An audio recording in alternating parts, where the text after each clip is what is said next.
तो स्वागत है आपका विनर्स एकेडमी प्रयागराज में। मैं समीर शुक्ला। आज हम लोग बात करने जा रहे हैं सिंथेसिस के कंपाउंड सेंटेंस की। लास्ट टाइम हम लोगों ने सिंपल और कॉम्प्लेक्स पढ़ा। आई होप कि आपको उसके रूल समझ में आए होंगे और आपने उसके सारे क्वेश्चन सॉल्व कर लिए होंगे। मैंने आपको बताया कि अगर आपके पास बुक नहीं है और अगर आपको एक्सरसाइज चाहिए तो मैंने आपको ऑलरेडी नंबर दिया है। आप उस नंबर पे कॉल और मैसेज कर सकते हैं जिससे मैं आपको उसका एक्सरसाइज प्रोवाइड कर सकूंगा। आज हम लोग बात करने जा रहे हैं कंपाउंड सेंटेंस की। कंपाउंड सेंटेंस यानी एक ऐसा सेंटेंस जो दो अलग अलग सेंटेंस को मिलाकर बनता है। और अगर हम अलग अलग सेंटेंस को जोड़ने की बात करते हैं तो उसमें एक वर्ड आता है जिसका नाम है कंजंक्शन।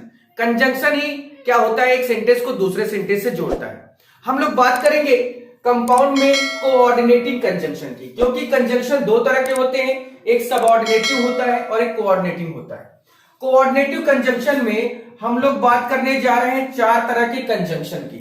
पहला है कुमुलेटिव। कुमुलेटिव का मतलब होता है जोड़ बताना, यानी जोड़ बताने वाले कंजंक्शन की बात हम लोग करेंगे जिसमें कुछ इसके पर्टिकुलर वर्ड होंगे। अल्टरनेटिव। अल्टरनेटिव का मतलब होता है विकल्प बताने वाले। तो भैया जो एक सेंटेंस दूसरे सेंटेंस का अगर विकल्प बताएगा, चॉइस बताएगा, उसके लिए अलग कंजंक्शन है।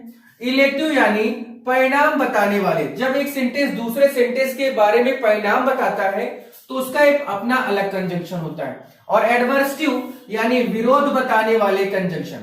एक सेंटेंस दूसरे सेंटेंस का क्या करेगा, विरोध बताएगा, तो उसके लिए अलग कंजंक्शन। यानी हर इन चार तरह के सेंटेंस में चार अलग अलग कंजंक्शन होंगे। सबसे बड़ी बात यहां पर यही है कि हमें सेंटेंस की हिंदी निकालनी है। उसके बाद यह फाइंड आउट करना है कि वो सेंटेंस इन चारों में से कौन सा भाव निकाल कर दे रहा है। जो भी भाव निकलेगा, फिर वो चाहे जोड़ का हो, विकल्प का हो, परिणाम का हो या विरोध का हो, हमें इन्हीं से रिलेटेड उसका कंजंक्शन यूज करके दो सेंटेंस को जोड़ देना है, तभी ये आपका कंपाउंड सेंटेंस बनेगा। तो आप अच्छे तरह से समझ गए होंगे मैं क्या कहना चाहता हूं। वीडियो लास्ट तक देखना तो वो सारी चीजें क्लियर हो जाएंगी और 35 क्वेश्चन की जो एक्सीलेंट बुक में एक्सरसाइज नंबर 13 है वो सॉल्व हो जाएगी। कोई दिक्कत नहीं। और मैं नंबर आज फिर से आपको लास्ट में वीडियो में दे दूंगा जिससे आप उस पर मुझे मैसेज या कॉल कर सके। तो सबसे पहले बात हम लोग करते हैं कुमुलेटिव की, यानी जोड़ बताने वाले कंजंक्शंस। चलिए, सबसे पहला नंबर है कुमुलेटिव यानी जोड़ बताने वाले कंजंक्शन।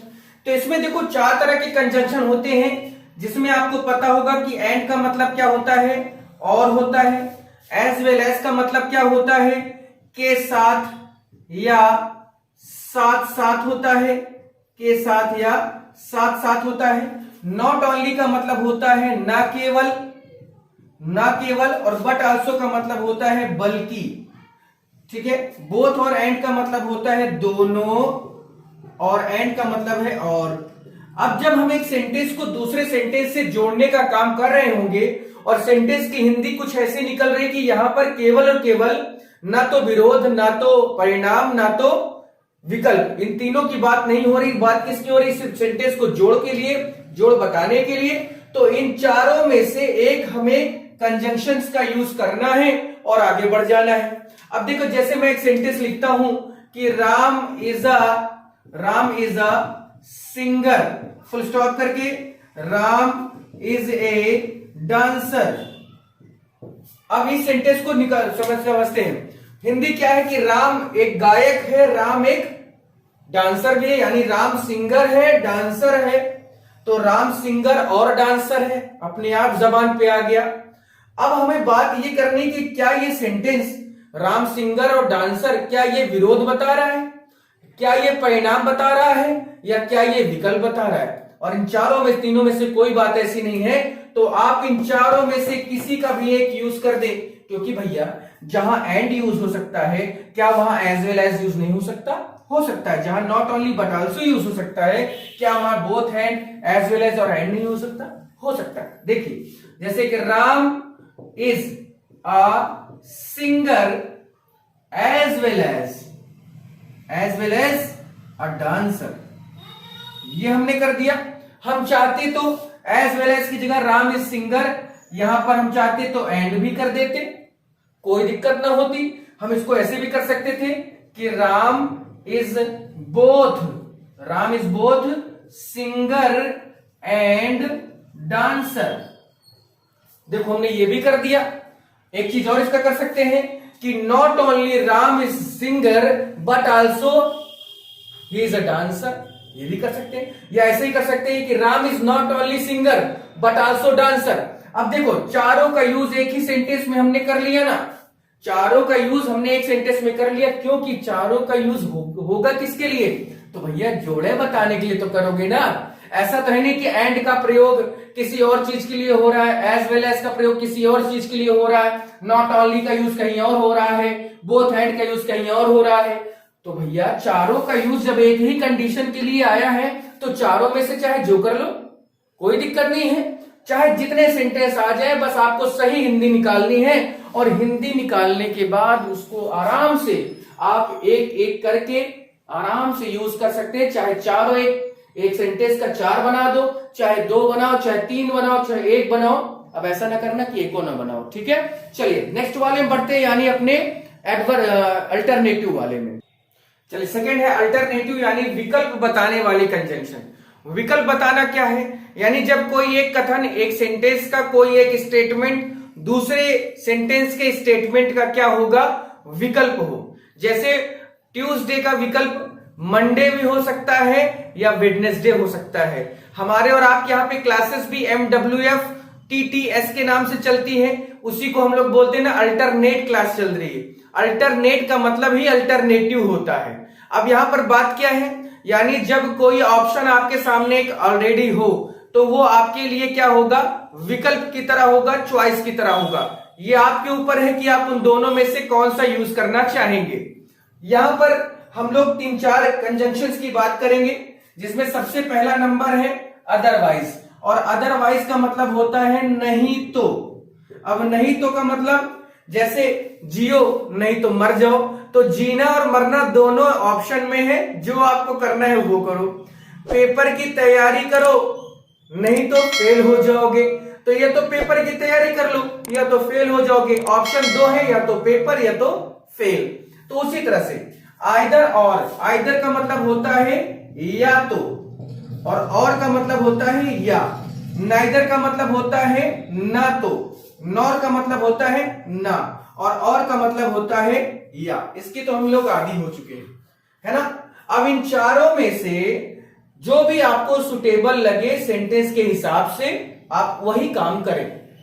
आइदर और नाइदर नॉर ये बहुत इजी है। इसके लिए इस सेंटेंस में 2 सब्जेक्ट होने चाहिए या 2 ऑब्जेक्ट होने चाहिए, जबकि अदरवाइज में कंडीशन और का तो अपना और है ही। ऐसा नहीं कि आइदर और का यूज नहीं किया सकता। हाँ, सिंपल सी बात है कि नाइदर के साथ कभी भी अगला निगेटिव नॉट नहीं आता है, क्योंकि नाइदर ऑलरेडी एक निगेटिव वर्ड ही है। तो इसके लिए हमें नॉट जैसे वर्ड्स का यूज करने की जरूरत नहीं है। सेंटेंस है कि कम इन टाइम, समय पे आओ, do not come at all, मत आओ। तो भैया या तो समय पे आओ या तो मत आओ, यानी ऑप्शन है आओ या ना आओ। तो या तो समय पर आओ या तो मत आओ। आप अगर इस सेंटेंस को बनाएंगे तो ऐसे बना सकते हैं कि आइदर कम इन टाइम और do not come at all. अब देखो ऐसा नहीं था कि डू नॉट था, तो इसलिए मैंने यहां पर नाइदर नहीं लगाया ना मैंने, क्योंकि नाइदर के साथ नॉट शब्द का यूज दोबारा नहीं करते। इसको आप ऐसे भी कर सकते थे कि कम इन टाइम और do not come at all. Either का यूज ना भी करते तब भी हिंदी क्या निकलती? समय पर आओ या ना आओ। तो समय पर आओ या ना आओ, या तो समय पर आओ या आओ। अब यहां पर अदरवाइज का यूज कर सकते हैं क्या? Come in time, otherwise do not come at all कर सकते हैं। समय पर आओ नहीं तो मत आओ। लेकिन यहां पर हम नाइदर नॉर का यूज नहीं कर सकते कि ना तो समय पर आओ ना इकट्ठा ना आओ। यहां पर नाइदर नॉर का यूज नहीं हो रहा, तो नहीं करेंगे। अगला है हरी अप, जल्दी करो, you will miss the train, तुम्हारी ट्रेन छूट जाएगी। नहीं तो तुम्हारी ट्रेन छूट जाएगी, तो इसको कैसे करोगे कि hurry up otherwise, hurry up otherwise you will miss the train, you will miss the train. अब आप समझे इस चीज को कि क्या यहां पर हम लोग आइदर और का यूज कर सकते थे? या तो जल्दी करो या तो ट्रेन छोड़ दो, नहीं हो सकता। ना तो जल्दी करो ना तो ट्रेन छोड़ो। और का भी यूज हो सकता है कि ये जल्दी कर दो या ट्रेन छोड़ दो। यानी यहां पर हमें अदरवाइज से ज्यादा सुटेबल वर्ड कुछ नहीं मिला, तो अदरवाइज का हमने यूज किया। कोई दिक्कत नहीं है, आराम से आप इसको पढ़ें, फिर पूरी एक्सरसाइज सॉल्व जरूर करके बैठना। मेरा वादा है, मुझे कॉन्फिडेंस है आप पर कि आप इस चीज को कर लेंगे, उसके एक भी क्वेश्चन को नहीं छोड़ेंगे। कब? जब आपको सेंटेंस की सही हिंदी निकालनी आती होगी तभी ये पॉसिबल है, अदरवाइज ये आपके लिए थोड़ा प्रॉब्लम क्रिएट कर सकता है। इसलिए सेंटेंस की सही हिंदी जरूर निकालें। चलो नंबर 3 है इलेटिव यानी परिणाम बताने वाले। इलेटिव यानी परिणाम बताने वाले की बात करेंगे कि इसमें कौन कौन से कंजंक्शन होते हैं। तो इसमें होता है सो और देयरफॉर। सो का मतलब होता है इसलिए, सो का मतलब होता है इसलिए, और देयरफॉर का मतलब होता है, देयरफॉर का जो मतलब होता है वो होता है इस कारण से। तो इसलिए या इस कारण से, दो कंजंक्शन आपके सामने हैं जो आपको यूज करना है। सेंटेंस की हिंदी निकालो, उसमें चेक करो कि कहीं ये कुमुलेटिव तो नहीं, कहीं ये अल्टरनेटिव तो नहीं, कहीं ये इलेटिव तो नहीं। इलेटिव यानी परिणाम। अब एक सेंटेंस दूसरे सेंटेंस या एक कथन दूसरे कथन के बारे में परिणाम के बारे में बात करेगा। अब सेंटेंस आपके सामने है कि I can not die in peace, मैं शांति से नहीं मर सकता हूं। आई एम सिनर, मैं क्या हूं? पापी हूं। तो अब आपको मैंने बताया कि आप सेकेंड सेंटेंस को फर्स्ट पर रख सकते हैं, तो आप चाहें तो इसको ऐसे बनाएं, क्योंकि यहां पर आप सो का यूज करने जाएंगे, यहां पर आप सो का यूज करने जाएंगे। तो सो के लिए, क्योंकि सो का ही यूज हो भी रहा है, तो आप इसको ऐसे बनाएं कि आई एम सिनर, मैं पापी हूं। So I can not die in peace, I can not die in peace यानी मैं शांति से नहीं मर सकता। मैं पापी हूं इसलिए मैं शांति से नहीं मर सकता। क्लियर हो गई? सो का मतलब इसलिए होता है, कोई दिक्कत नहीं होगी, ये बात समझिएगा आप, ठीक है। तो कारण और परिणाम की बात होगी। यहां पर परिणाम जो लिखा है इस पे आप ये भी कह सकते हैं कि कारण और परिणाम होगा, ठीक है। यानी एक सेंटेंस कारण होगा, दूसरा सेंटेंस उसका परिणाम बताएगा। दूसरा है he is the son of doctor, वो एक डॉक्टर के बच्चे, डॉक्टर का लड़का है। He is sharp minded boy यानी वो बहुत इंटेलिजेंट है। तो अगर आप इसको ऐसे करें कि he is the son of, he is the son of doctor साहब, ये डॉक्टर का लड़का है। देयरफॉर इस कारण से, he is sharp minded boy, sharp minded boy. या आप इसको ऐसे भी कर सकते हैं कि he is the son of doctor, so इसलिए भी कर सकते हैं, देयरफॉर का भी यूज कर सकते हैं। कारण है कि डॉक्टर के लड़का है भैया, और परिणाम है कि शार्प माइंडेड है। कारण है कि मैं पापी हूं, परिणाम है कि शांति से नहीं मर सकता हूं। तो इस तरह से जब आप सेंटेंस को बनाना सीख लेंगे ना, तो एक्सरसाइज क्या, सिंथेसिस का कोई भी क्वेश्चन आ जाएगा, आपसे वो बचेगा नहीं। चले लास्ट वाले यानी एडवर्सिटिव में चलते हैं और उसके बाद फिर इसका खात्मा किया जाए। नंबर 4 है एडवर्सिटिव यानी विरोध बताने वाले कंजंक्शन। विरोध कैसा? यानी इसका दो सेंटेंस में एक जो सेंटेंस का कथन है यानी स्टेटमेंट है, वो दूसरे सेंटेंस के स्टेटमेंट यानी कथन से क्या होगा, बिल्कुल भी मैच नहीं करेगा, या जो बातें लिखी जाएंगी वो एकदम पूरी तरह से अलग होगी, भिन्न होगी। इसी को हम विरोध कहते हैं। विरोध कब करते हैं आप? जब किसी की बात से सहमत नहीं होते तभी विरोध करते हैं आप, तभी विरोधाभास होता है। फिर वो चाहे जिस चीज के लिए हो, चाहे इस समय किसान आंदोलन चल रहा है उसका देख सकते हैं। अब यहां पर बात यह कि इसके 3 तरह के कंजंक्शन होते हैं। पहला है जो है बट, और बट का मतलब आपको पता है कि लेकिन होता है। येट का मतलब होता है तो भी, और स्टिल का मतलब भी होता है तो भी। दोनों में अंतर क्या है कि येट का यूज हमेशा निगेटिव में किया जाता है, निगेटिव सेंटेंस, जबकि स्टिल का यूज हमेशा अफर्मेटिव सेंटेंस में किया जाता है। ये बहुत बड़ी जानकारी आपको दे रहा हूं, ये जानते रहिए, कभी भी आप परेशान नहीं होंगे, ठीक है। इन्हीं 3 कंजंक्शंस का यूज करके हम आराम से अपने सेंटेंस को बना सकते हैं। सेंटेंस नंबर 1 है कि ही इज लेजी, वह आलसी है। ही इज क्लेवर, वह चालाक है। खुद सोचिए, आलसी भी है, चालाक भी है, यानी ये जो क्लेवर शब्द है इस लेजी शब्द से सूट नहीं कर रहा है, विरोधाभास हो रहा है। जैसे ही इस तरह के विरोधाभास होंगे आपको तुरंत अपना काम करना है कि he is lazy but he is clever. अब केवल आप बट ही नहीं लगा सकते थे, वह आलसी है तो भी यहां पर आप येट का भी यूज कर सकते थे, यहां पर आप स्टिल का भी यूज कर सकते हैं। He is lazy yet he is clever, वह आलसी है तो भी वह चालाक है, वह आलसी है तो भी वह चालाक है, वह आलसी है लेकिन वह चालाक है, क्योंकि भाई तीनों का यूज तो विरोध बताने के लिए किया जाएगा। जैसे कुमुलेटिव में था कि चारों शब्द का यूज जोड़ी बताने के लिए किया जा रहा था, जैसे आपने इलेटिव में देखा सो और देयरफॉर का, दोनों का यूज कारण और परिणाम बताने के लिए ही किया जा रहा था। अल्टरनेटिव में थोड़ा सा चेंज था।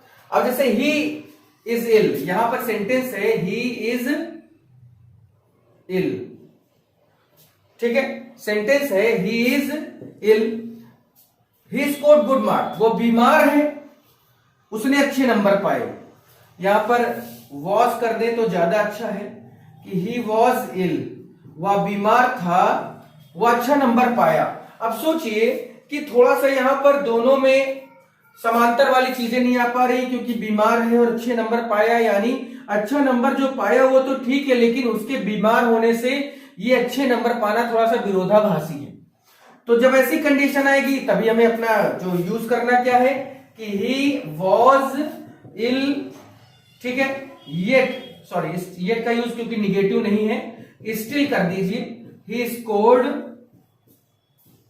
गुड मार्क्स कर सकते हैं, या यहां पर स्टिल की जगह पर आप बट का भी यूज कर सकते थे कि वह बीमार था लेकिन वह अच्छे नंबर पाया। अब देखिए क्वेश्चन जो एक्सरसाइज नंबर 13 है और एक्सीलेंट की बुक में 45 नंबर पेज है, 45 नंबर पेज एक्सीलेंट का, और एक्सरसाइज की सिंथेसिस की एक्सरसाइज नंबर 13 में करीब 35 क्वेश्चन है। मैं इस चीज की गारंटी लेता हूं, अगर आपने वीडियो पूरा देखा है और अगर आप सही हिंदी निकाल लेते हैं तो कोई भी दिक्कत इस पूरे के पूरे सेंटेंस को सॉल्व करने में नहीं होगी। अगर आप हिंदी नहीं निकाल पाते हैं तो फिर मैं कितना भी आपसे वादा करूं, कितना भी मैं कॉन्फिडेंशियल हो जाऊं, लेकिन वो आप नहीं कर पाएंगे, थोड़ा सा आपको प्रॉब्लम जरूर होगी। तो प्लीज मेहनत करो, अच्छे से करो। अभी ये हो सकता है कि आज के पेपर में ही दिया था कि आपके पाठ्यक्रम जो सिलेबस हो वो कुछ और 10-15% कटौती इसमें हो सकती है, तो देखते हैं क्या होता है क्या नहीं होता, वो तो आगे की बातें हैं। मार्च अप्रैल तक के बीच में आपका एग्जाम होना है, तो अच्छे से तैयार रहो, get ready to fight with your exam. और आज के लिए इतना ही, प्लीज शेयर कर देना। और हाँ, मैंने ये कहा था कि अगर किसी भी भाई को दिक्कत है, किसी के पास अगर बुक नहीं है, तो ये मेरा नंबर है, इस पे एक मैसेज करके कॉल करके मेरे से आप एक्सरसाइज की फोटो कॉपी मांग सकते हैं, मैं आपको सेंड कर दूंगा। 6386471551 नंबर है, और इस नंबर को भी आप दूसरों को भी दे सकते हैं। जोड़ें, शेयर करना, लाइक करना, कमेंट कर देना, सब्सक्राइब कर देना अगर नए हो तो। फिर आज के लिए इतना ही, थैंक यू।